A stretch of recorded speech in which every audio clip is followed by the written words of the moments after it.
Before we get into this week's episode, we felt it was important to discuss the controversy regarding this show and its production.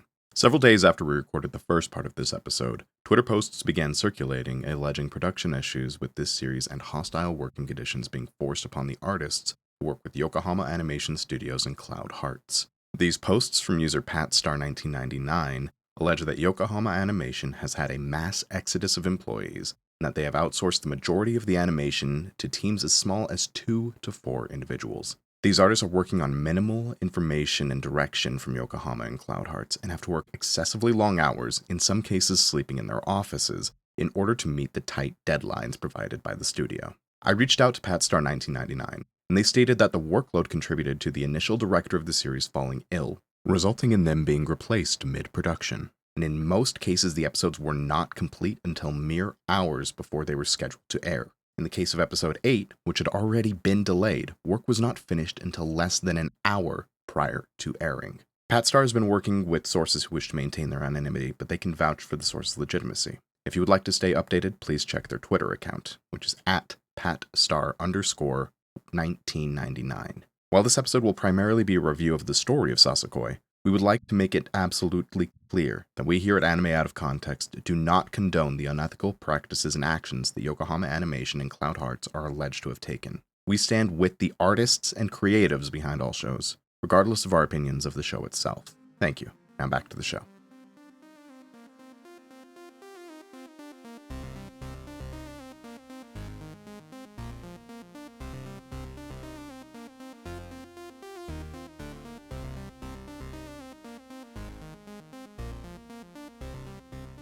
Hello and welcome to Anime Out of Context, the show where I attempt to explain the sometimes weird, sometimes wonderful, but always hilarious world of anime. And cell phone is my favorite movie genre.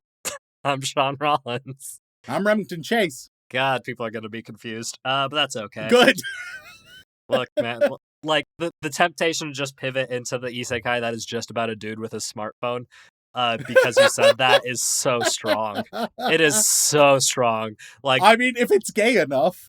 Unfortunately, I don't think it is. You'll have to save it. You'll have to. Yeah, I'll have to save it. It's just a shame because that intro would have been perfect for it. Yeah, no. Nope. But it is Pride Month, and we're properly into it now. So, with that in mind, Remington, I scared you a little last week. Yeah, you were throwing some not too high implications. Well, the question is, was I being honest about those implications? I think either you were being honest about them or you did a last-minute pivot. Though I do not believe for a second. I think it was sincere either way, and it's just whether you want to fuck with me now by changing it. And then, like, next week or the week after will be the heinous shit. Like, Rem, I'm gonna be completely honest with you. I had planned to fuck with you in that episode since day one of me scheduling this month out.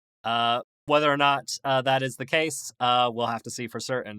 Because today, Remington, we're going to be watching something new, obviously. Yep. And when I say new, I mean new as of spring 2024. It is a currently airing series that falls under the category. Oh, wow. All right. We're so topical. Yeah, hey, you gotta be sometimes. And, well, I suppose, 2 seasons ago is still kind of topical, but, it's more topical.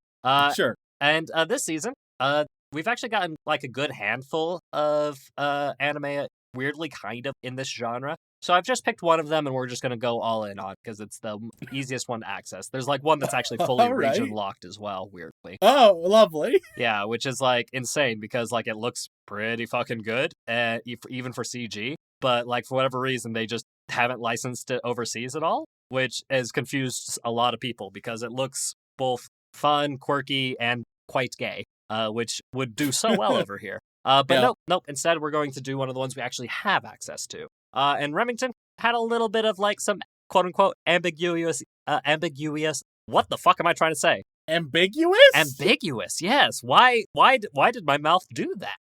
Oh, Lord. Why did my mouth decide to do... I'm going to blame this for the 10 hours of speaking I did yesterday. That's what I'm going to blame it on.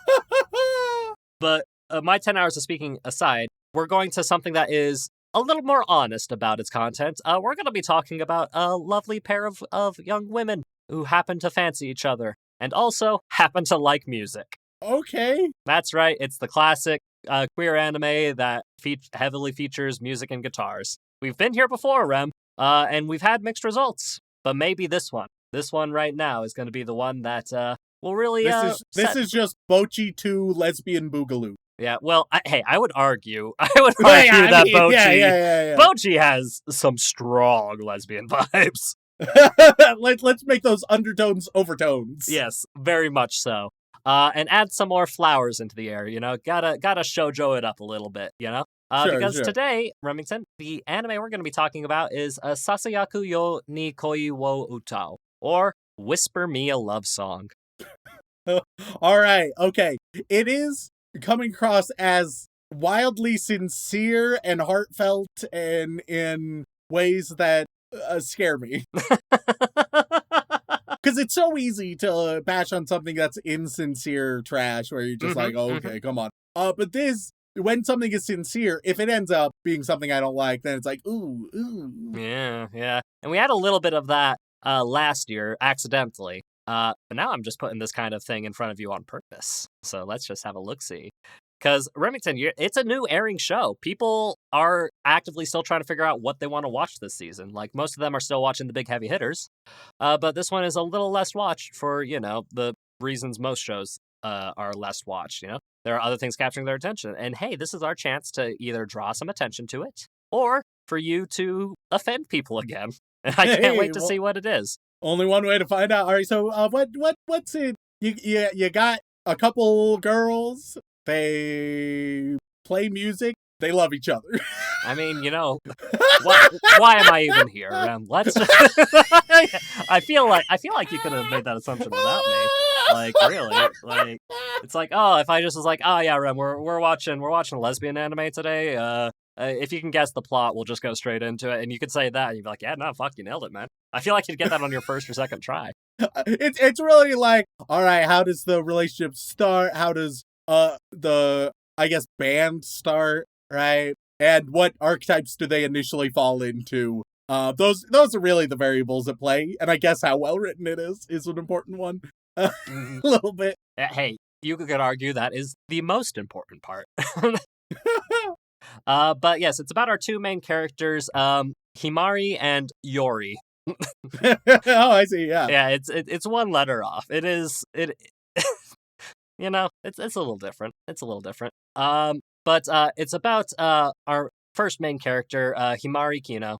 She's, your very energetic, excited Genki girl type. Good start. Loves making friends with people, and she enrolls in high school, and during the opening ceremony of her high school, she basically immediately falls for one of the performers on stage, that being Yori Asanagi. Okay. Yeah. And essentially right after that show, this very energetic and outgoing girl immediately confesses her love to her, and Yori, who is very much not like fully Bocchi coded, right? But very much a like the quiet, reserved musician rather than the like you would expect the very bubbly Genki girl to be the musician, but it's very much not the case in this. And basically, this confession of love kind of freaks her the fuck out a little bit, which, kind of fair. Okay, I mean, pretty familiar ingredients so far. It doesn't look like it's necessarily, at least from the description, it's not breaking new ground. No. And it's one of those things where it's like starting off with like a confession of love for what she does in her performance, and then moving on to more of like trying to figure out love as people rather than just fan and musician. Sure. Yep. So like, again, not anything brand spanking new, but which does mean, look, if you don't necessarily need a ton of originality in concept, but if you're going to take something familiar, right, that has cliche ingredients, you need a way to add your own spin on those ingredients, breathe life into it, make it your own, and write it well. Yep. And a lot of people seem to have been enjoying it this season, and a lot of people have said that it's Yuri junk food.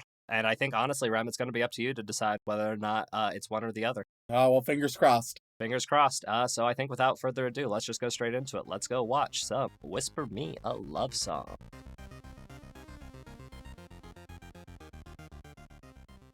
And we are back after watching 5 whole episodes of the 2024 spring anime, Whisper Me a Love Song. And Remington, is this the hot new stuff of the season, or are we about to offend a bunch of queer people yet again this year?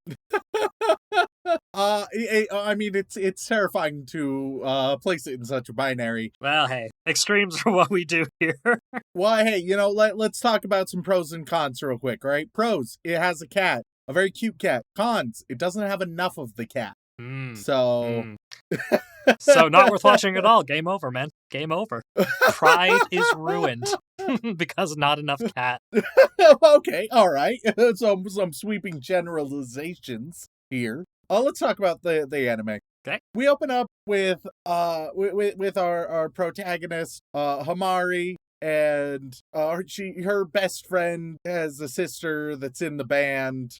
Cool. Then we actually see the band performance. Technically, we opened on the band performance in the Falling in Love. They're just doing a quick little repeat. It's kind of weirdly structured in this opening bit. But we see the band. We see Hamari fall in love with the lead singer Yori, and it's like, oh my god, love at first sight. And so then we see Hamari see Yori. Hamari meets Yori and is like, oh my god, I saw you up there. It was love at first sight. All right, bye. Just gets out of there. The fellow band members are pretty hyped for Yori, and tease her a bit, just excited that Yori might have somebody. And so as Yori is kind of starting to work on a possible love song on the rooftop, Hamari barges in yet again, and they chat, and Yori is like, you know what? Let's just do it, all right? Let's just speak my truth as well. So Yori's like, you know what? You confess to me, and I agree. I'm thinking it was also love at first sight. I'm feeling feelings for you. And Hamari is like, what? Oh, you fell in love with music at first sight too. I get it. And Yori's like, what? Excuse me? Uh-oh. So yeah, as it turns out, Hamari wasn't feeling romantic love, was just broadly in love with the experience of it all, right? Was like, this is dope and you're really cool, which is different. Yeah. And so Yori is like, oh, fuck. And then she shrivels up and dies on stage. That's she kind of wishes that she could. They end up chatting some more, and Yori sings for Hamari on the rooftop. We go to episode 2, where they start getting a little bit closer. They exchange some contact information. Hamari shows off her cat. Hey, that's great. Why wouldn't you? And eventually, Hamari asks Yori out to a cat goods pop-up. Of course. Why wouldn't there be one? Hey, I'll tell you right now, man. Pop-ups in Japan are fucking a major thing. There are so goddamn many, and it's one of the aspects of city life that I'm just like, oh man, I would love to go to a temporary thing every once in a while. But I feel like some of those make sense. Oh yeah, right. Yeah. Like I mean, we more or less have the great seasonal pop up here in America of Spirit Halloween, and that makes sense. I'm like, God. It's seasonal, it's temporary. I get you. God, that is the most disappointing pop up, isn't it? But a cat goods pop up, I don't understand. You don't like cats? Well, you can just get that year round. That's always available. Who's like, oh, now is the season for cat goods? Like, I don't really understand. But these are special cat goods. Oh, I see. Hamari also, she calls it a date, and Yori's like, holy shit. And so Yori is hyped and nervous about it. They go on their little date. They get lunch, hang out for the day, of course, get some cat accessories. And then both of them once more confess to one another. They're both like, man, you're incredible, and boy, oh boy, do I love you. And the other one's like, yeah, I do love you. I'm feeling a certain kind of way about you. And then Yori's like, I want to be clear though. Yeah. Like, But really though. hold on, let me get out the flag. Look at this. This is Yeah. what I'm talking about. Yeah, it's like, let me be abundantly clear. I have romantic feelings towards you, all right? No ambiguity. That's where I'm at. And then Yori's like, so think about it. All right, bye. the good old confess and then all right, bye. You know? And so then we see that later that night, Hamari is thinking about it, and Hamari's like, well, shit, I don't know what the fuck love is. Relatable. She's just sort of like, she's like, I don't know, I love a lot of people. I don't know a way to like distinguish romantic love from any other kind of love. Which here, you want to hear my hot take, Shaun? What's that, Rem? And I'm very confident they're not going this direction. Yeah. But I think it'd be interesting to see another kind of representation that's even less represented. I think Hamari should be like ace or aromantic. I think it would be totally fine if that just wasn't her thing at all. And I understand that would upset the lesbian romance that the show's all about, right? Right. But first, there's other options available. Other lesbians are available. I mean, very clearly, Yes. in this show. In this show, it'll introduce a new character, and it'll be like, anyway, here's the overt or covert shipping options, and you're like, okay, good, thank you. And two, I don't think that the dynamic presented with Yori and Hamari, it's adorable, but I don't think it's a great relationship ideal, right? Mm-hmm. Because you have Hamari, who she doesn't even know what the fuck love is, right? Doesn't know where her feelings are at. And then you have Yori, who's largely nervous and anxious and insecure. And every moment that Hamari doesn't have an answer is one that is ripe for paranoia and pain and anguish. That's not a great position for either of them to be in. Mm-hmm. And it does feel... It feels like them getting together is at risk of feeling like a bit of a compromise. Mm-hmm. Instead of, hey, we passionately love each other. And so I think what would be fascinating, and that very few love stories would ever have the balls to try, is you have them get together a little bit. Have Hamari be like, let's give it a go. But then have Hamari be like, I really thought like something would happen. Maybe like Yori once again declares love in... or even like sings a song written just for Hamari, right? Mm-hmm. Sings a love song. And Hamari, like listening to the love song, realizes, oh, this is an amazing song that captures some very specific feelings that I don't have. And then it would be nuanced and like devastating, and nobody would have done anything wrong, but it would have just been like complicated in that way. And every character can grow from it. That'd be a nice, interesting, different route, as well as, hey, we could get a little bit of ace representation up in this bitch. Which, I mean, I can't think of really any anime that's done ace representation besides in like the sort of like stereotypical meaningless way, or just the over sanitized nothingness kind of way, right? Oh, I don't know about that, Rem. I mean, Monkey D. Luffy could be easily classified as an ace character.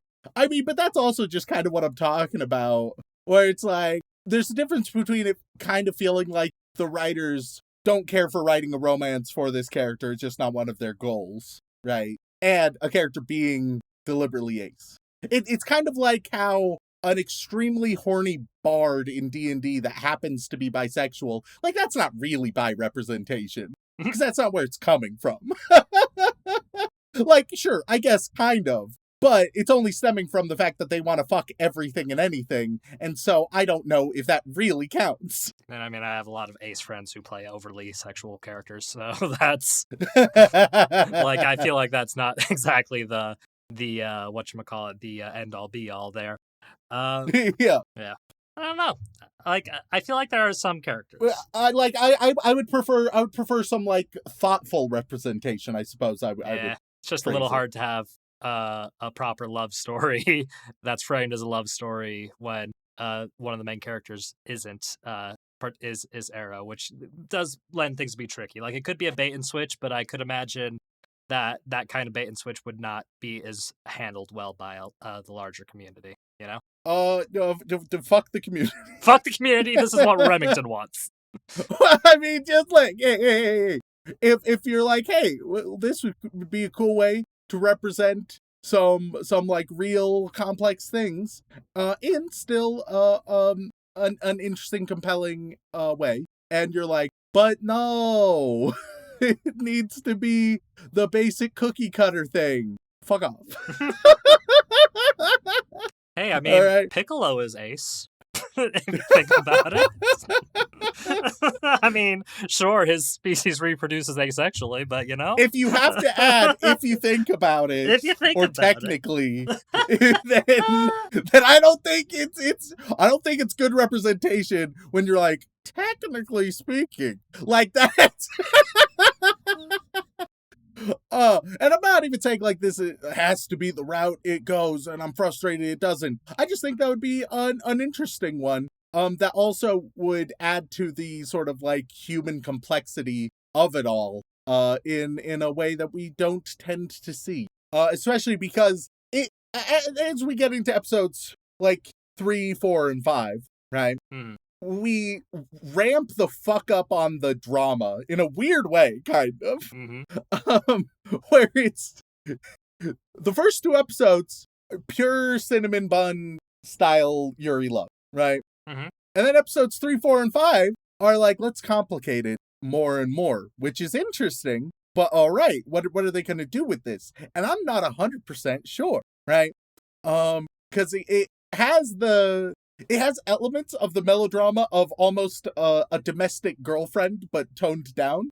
And I'm like, okay, is that similarly like, is it telling a surprisingly human story with melodramatic elements? Or did it just feel the need to add these elements because this is how you tell these kinds of stories? In which case, just sort of melodrama for melodrama's sake that isn't really doing anything. And I'm not 100% sure what the answer is. And let's get into what I'm talking about with that. Okay. Right? So Hamari is unsure what the fuck love is. It's like, I love Yori, I know that, but like in a different way than Yori loves me. That seems pretty clear. She's never felt romantic love.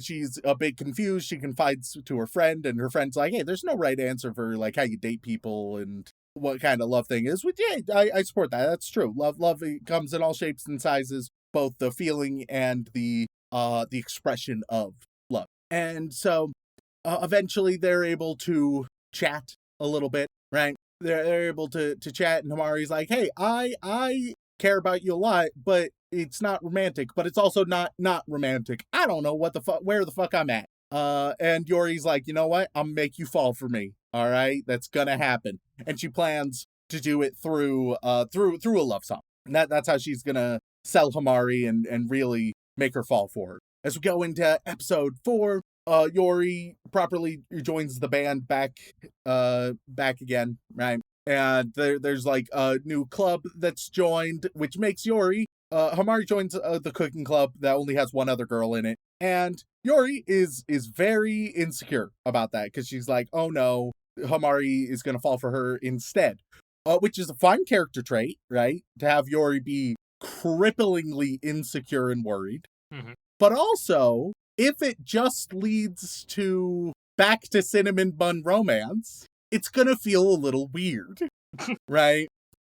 Because you're introducing more nuanced, complex, difficult issues. Because this isn't just like a little insecurity. We see like Yori gets a little possessive and is like struggling with herself, and it's interfering with her day-to-day life and also how she interacts with Hamari. Like this is not light insecurity. And so if it is like, oh yeah, I was wildly insecure, but you know, when we are together with our cinnamon bun romance, then I don't need to worry about my insecurities. That feels like you're not really handling the issue. If it's like, oh yes, I have crippling issues every moment we're away, but when we're together, it's fine. Like, no, you still, you should be going to therapy. You should, there's some things you need to work out there still. Otherwise it's going to be an issue. And it would feel inauthentic then to pretend that it's all fixed. And I'm not saying that's what they're going to do. It's saying that if that's what they do, that's going to be weird. It's going to be real weird where we all just are like, oh, we're happy for this relationship and let's pretend we all forget about how we got here. And so we also, to introduce further elements, we learned that Yori's close friend and bandmate Aki, she has been in love with Yori for a long time.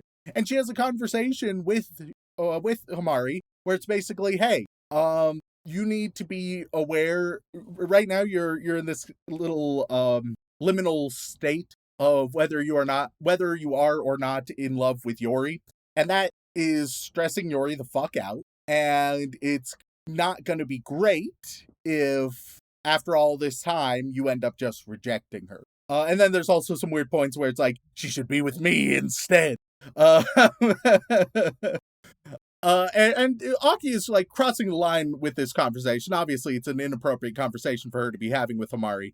But those are good points. Like, even though Hamari isn't deliberately leading Yori on, it's not great for this situation to be happening. And ideally, Yori would be able to be the one to recognize that it's not healthy or sustainable. But because she's so smitten and because she's not able to handle her big emotions, she's not going to do that. And so she might just end up suffering. And that's just not great for anybody involved, right? No. And once again, here we are introducing some emotional complexity and showing a bit of the dark side of all of this. Not to say that this is a bad romance. No, once again, it's cute whenever they interact with each other. And if they can get in a romance together, if they get into a cinnamon bun romance together, I think this is bad.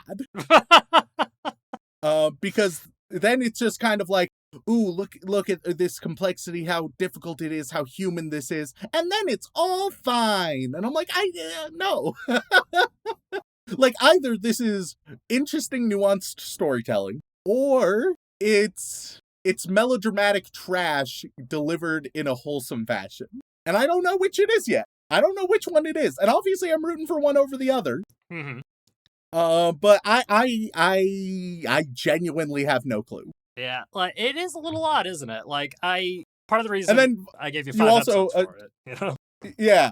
At the end of episode 5, we also introduced, like, weird villainous band girl who's just like, we're gonna fucking crush those amateurs. And it's real weird and out of nowhere. I don't know what the fuck's going on with that. Mm-hmm. I don't really get that. So I don't know what the story is. I don't know what the vibes are. And it's doing a lot of things well, asterisk, depending on what it's using them for. You seem very confused, my friend. Yeah, you've handed me, like, a partial ingredient list for something, right? And I'm looking at it and I'm like, yeah, I can see how these ingredients go together, but it really does depend on what you're making.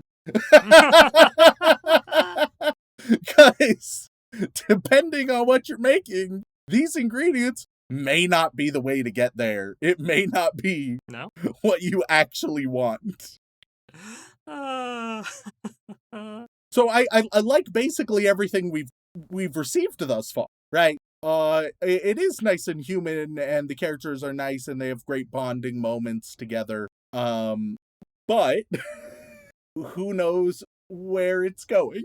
Gotta love that confusion in the air. Gotta love it. Terrifyingly, it feels vaguely like it did towards the end of Promised Neverland, where I'm like, all right, good stuff. I'm worried about the direction you might be going. And it's not to say they will go in the troublesome direction, just a worry I have. I mean, to be fair, it's a pretty fair worry to have in general, because there's been a lot of queer-coded media, especially a lot of anime that have gone in that direction and heavily emphasized the problematic aspects of potential relationships and such. I mean, do you not remember how we ended Pride last year? Oh man. Do you not remember And Junjo like, Romantica that well? oh fuck. And like introducing those like more difficult and nuanced issues. Hey, that's great, all right? And Whisper Me a Love Song, it's already done that. We've gone into this space now. So now it's just whether we're going to do it well. The problem is its presentation is still all about that cinnamon bun shoujo. And I don't think it can be cinnamon bun shoujo anymore. Fine. You think it's lost the privilege? I think it's gone past the point of no return, which isn't a bad thing unless it clings to that. Mhm. If it still clings to that, and you can still have cinnamon bun moments, of course you can, but you can't paint the whole thing with that brush anymore. Like you, with the story they've decided to tell, that's no longer an authentic feeling reading. It no longer feels sincere to say that's all it is. Who's to say, Rem? I mean, it's still a currently airing anime, and of course I could dip into the manga and let you know what kind of vibes it has. But I think I'm just going to leave this as a general mystery for you. Like, at the time of this recording, only 8 episodes are out right now, and the 9th one was delayed due to some, whatever industry reasons there are.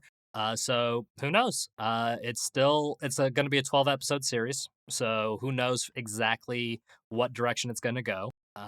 But All right, let me make some predictions then. okay, Right? hey, it's been a while since we had some of these. Give them here. All right, first, obviously, Hamari and Yori are gonna end up together.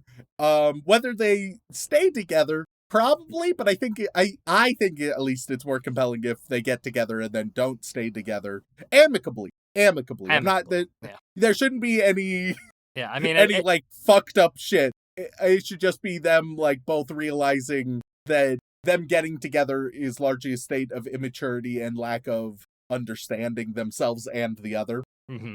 But they're definitely going to get together. I think they'll probably end up staying together with only only pretty minor hiccups, which is a bit of a concern of mine. I think that with the weird band girl and weird elements we've seen introduced there's just like a few different side characters associated with that we don't really know, but just have started to show up.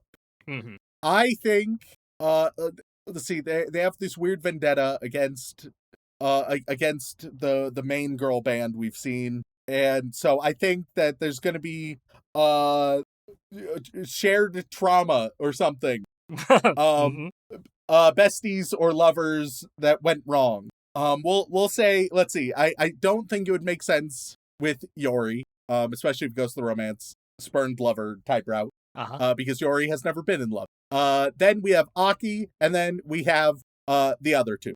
My The favorite characters. The other two are nice. They got their own little lesbian romance going on. But I don't think it's controversial to say they're less relevant. The less relevant lesbians.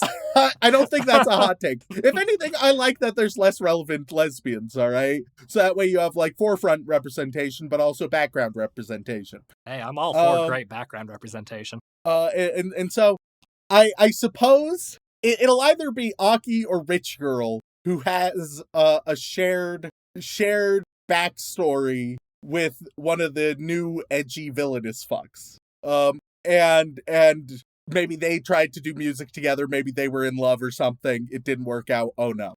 I don't know if that goes anywhere. I don't see like I can kind of see that step, and I'm very confused on how to do more with that. It's a very strange ingredient.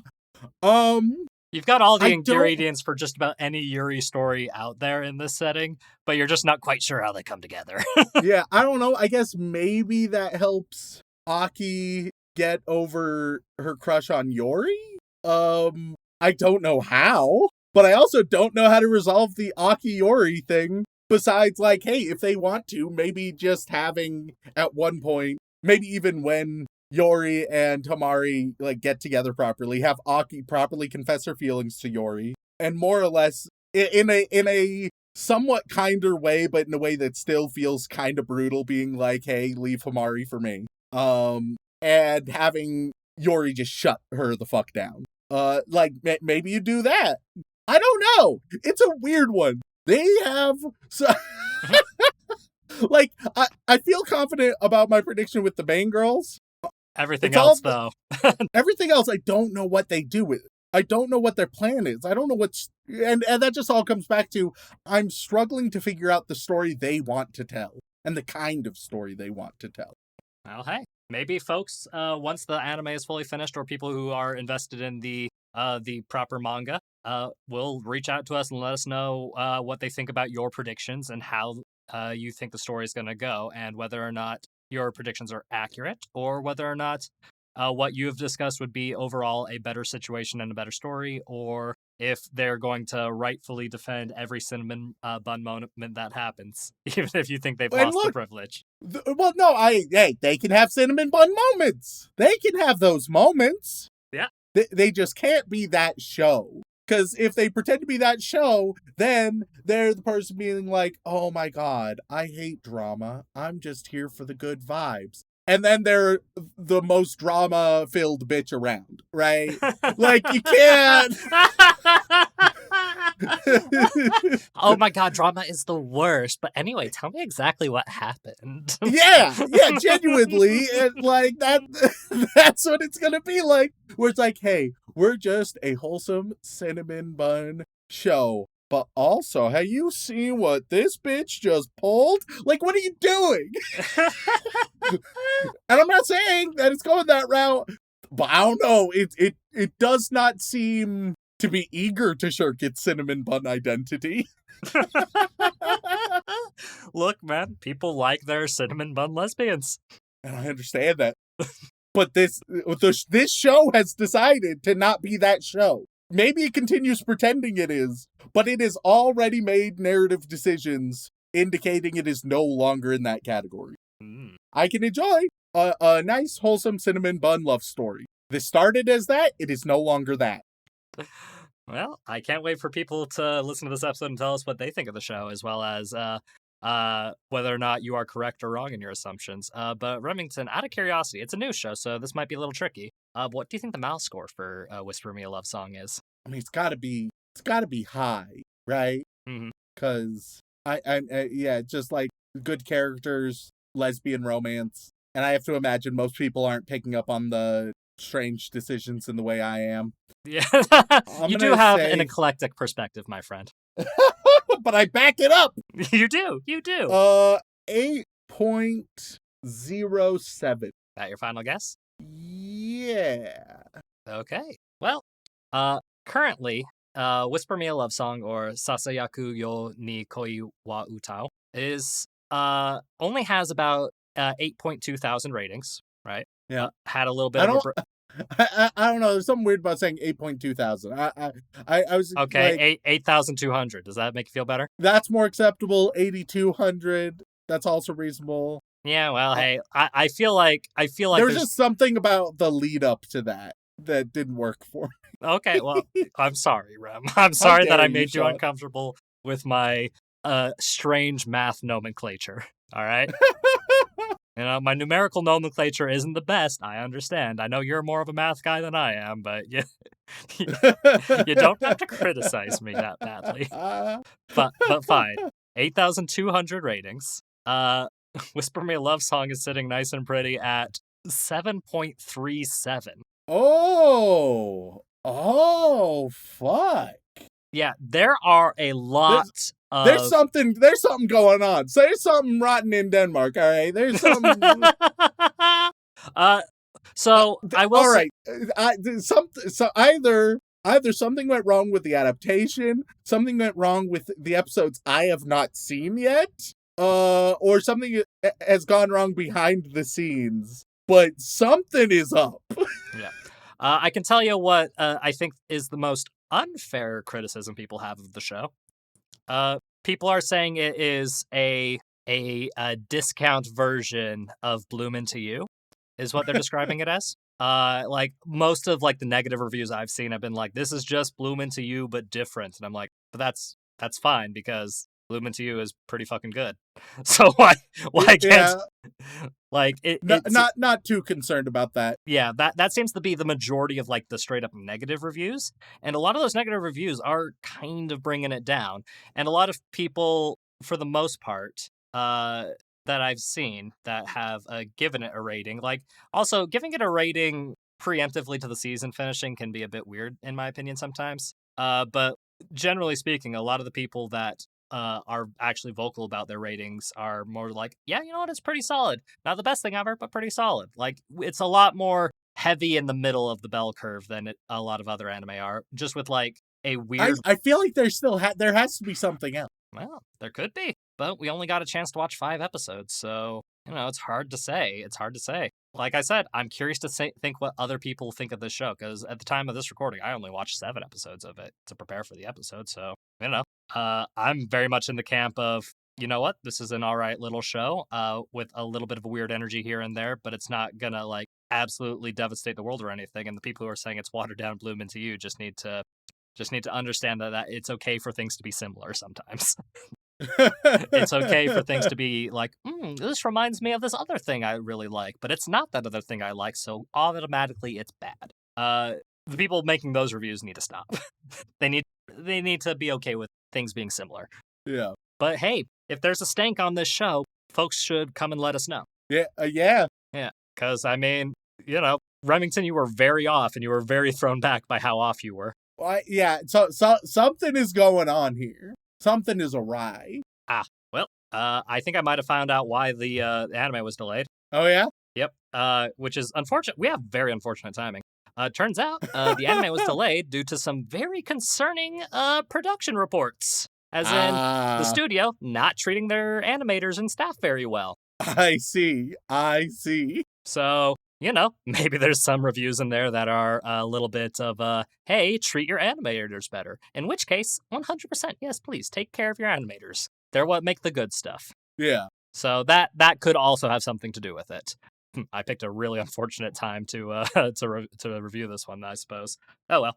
Hey, either way, let us know what your thoughts are about the show itself, and whether or not you think it's going in a good direction, or whether or not Remington is justified in his major concerns. But with that, I guess the final question to ask you, Rem, is there any chance you want to watch any more of Whisper Me a Love Song? At the very least, to try and figure out what the fuck is going on with it? Oh man. I between the score and the production things, that does make me more concerned. Mm-hmm. I'm willing to watch more of it. But yeah, concerns are had that this show, may start strong and then just completely fall off by the end. Yeah, and not even like a matter of deliberately like falling off, but it may just sort of be complacent and static, which would also be a huge issue. Yeah. Well, either way, only time will tell what ends up happening. I'm hoping for the best, personally. I want this to be a good, lovely little show, because as we all know, here at Anime Out of Context, we love good Yuri anime. It's true, we do. Yeah. And yam forks be damned, we want more good things rather than more bad things. Yes. So I think without further ado, thank you all so much for tuning in. We really appreciate it. If you enjoy Remington being absolutely bamboozled by the current state of Yuri anime, then please head on over to wherever you get your podcasts and leave us a review. They mean the world to us, and we do read every single one. And if that is still not enough for you, twitch.tv/anime out of context, where myself, Dylan, and Remington occasionally play video games very poorly, and believe it or not, we are still playing Dokapon Kingdom, because we're gonna be playing it for months. Like, you think that's a joke? It's not. Like, just the one game, just the single game of Dokapon Kingdom. Yeah, because the one's all you need, but it's gonna take some time. So yeah, check that out on Wednesdays, 7:15 Mountain Time. But if that is still not enough for you, patreon.com/anime out of context gain access to all kinds of lovely bonus material, including having the opportunity to be thanked live on the podcast. So, Rem, who are we thanking this week? As always, we would like to send our regards to all of our bland bitch protagonists, as well as our magical girls, who we really appreciate. But moving on, we get to our yandere waifus, who, through their crippling insecurity, are making us some salty tarts. And on that list, we have Why Are Humans Not Deer? Zombie Stomp, Xanax, Yandere Neko, Yams and Eggfest, Why Shaun, Where's Our DBZ Review, You Ginger Fuck? Wes Kane, Watching Requiem for Spoonman at 0.5 speed, Utah number 1, Unhinged Prax, Totally God's Angel, Titan CNH. This show is appointed to be the mayor of Goontown, the Susanator, the Spoon Man, nah, that's the Shaun Man. The sound when Dylan claps Spoon Man from behind is called metal music.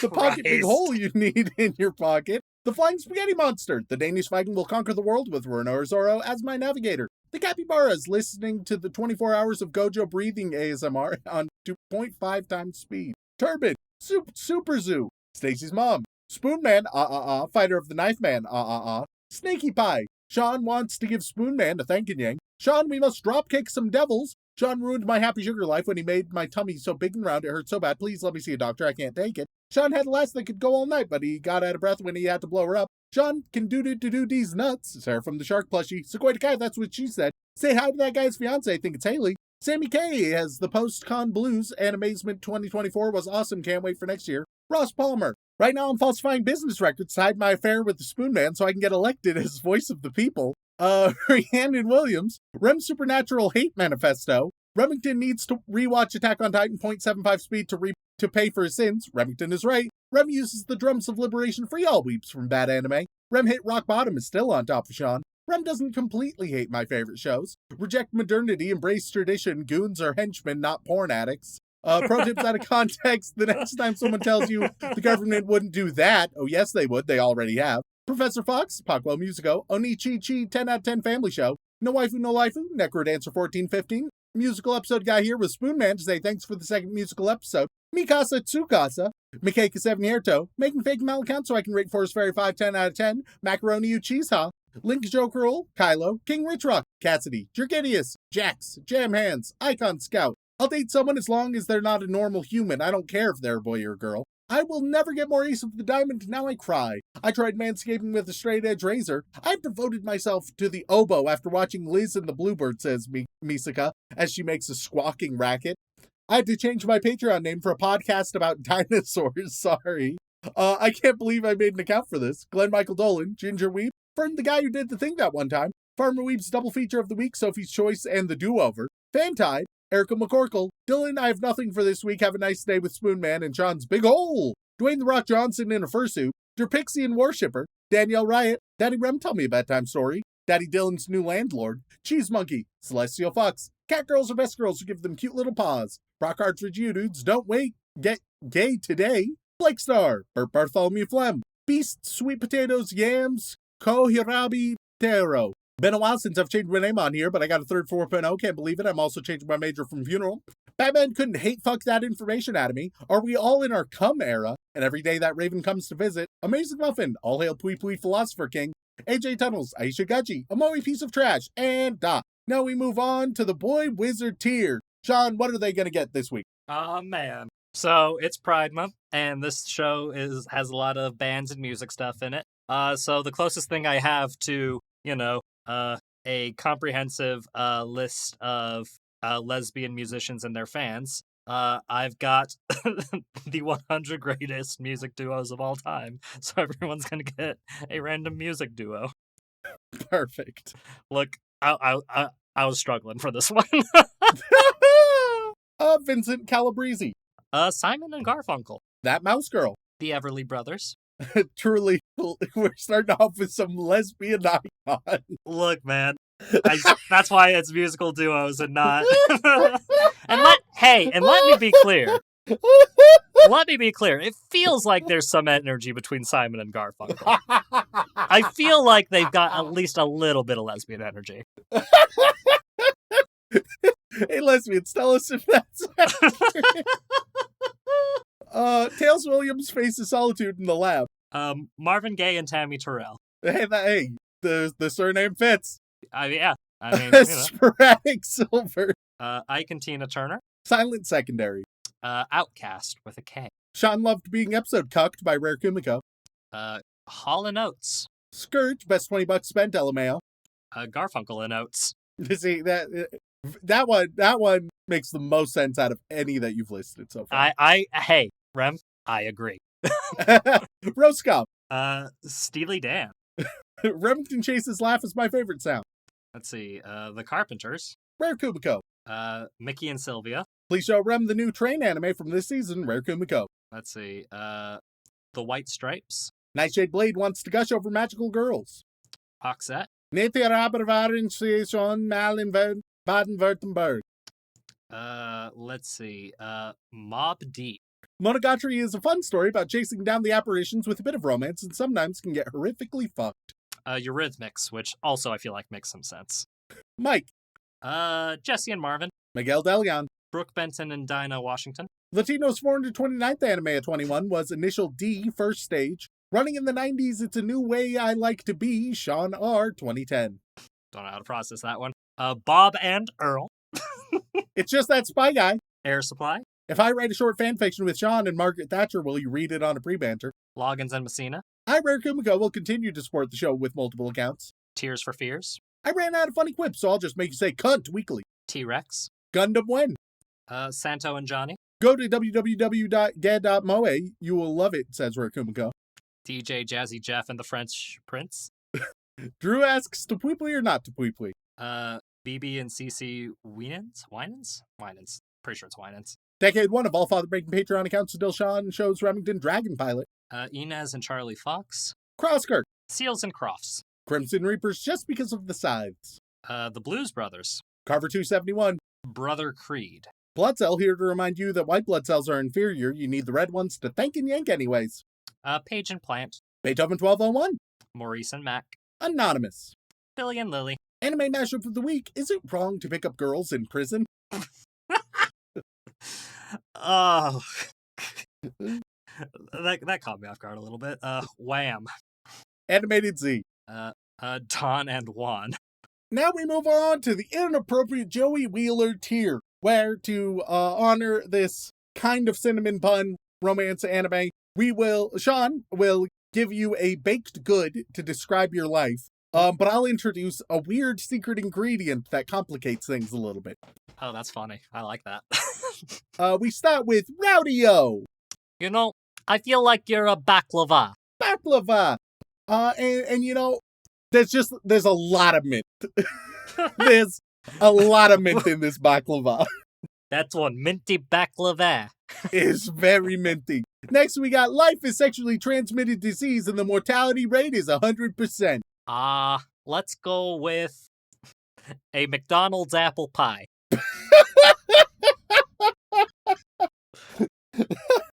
Hey, look, if I didn't make that distinction, you know, like I feel like it's got to be made. And in that, a single blueberry, just one. It's not ruining the taste by any means. It's just a but surprise. why is it there? How did it get there? Does McDonald's even have blueberries? All of these are going to be the questions you ask yourself through your life. Ihr wollt mein Schatz, then can't ihr haben. You know what? That's not a pastry, you dumb piece of shit. I don't know why, but for whatever reason. German. So the best German pastry, a bratwurst. That's not a pastry, you dumb fuck. Perfect. All right. And with this bratwurst, which is the pastry of your life, we're going to add some pistachio ice cream. Oh, God. And last but not least, we have 12 months and still no fan fiction. Sounds like we need to yell at Shaun. Yes, you do. I should look at that. Yeah, fuck. Whoops. You have my permission to harass him endlessly on stream. Yes. Publicly shame him. God, I cannot believe I've spaced it that long. So what's their pastry? An apology cake. With an apology card from Hallmark, just kind of baked into it. Just you take a bite and you're like, "What's this?" And you're like, "What the fuck?" It's great. Thank you all for tuning in. If you want to reach out, whether for a comment, question, feedback, or recommendation, you can tweet us at AnimeConPod on Twitter or send an email over on to animeoutofcontext@gmail.com. Once again, guys, thank you all so much for tuning in. We love and appreciate you very, very much. And as always, don't fuck your sister. Do do do do do do do do.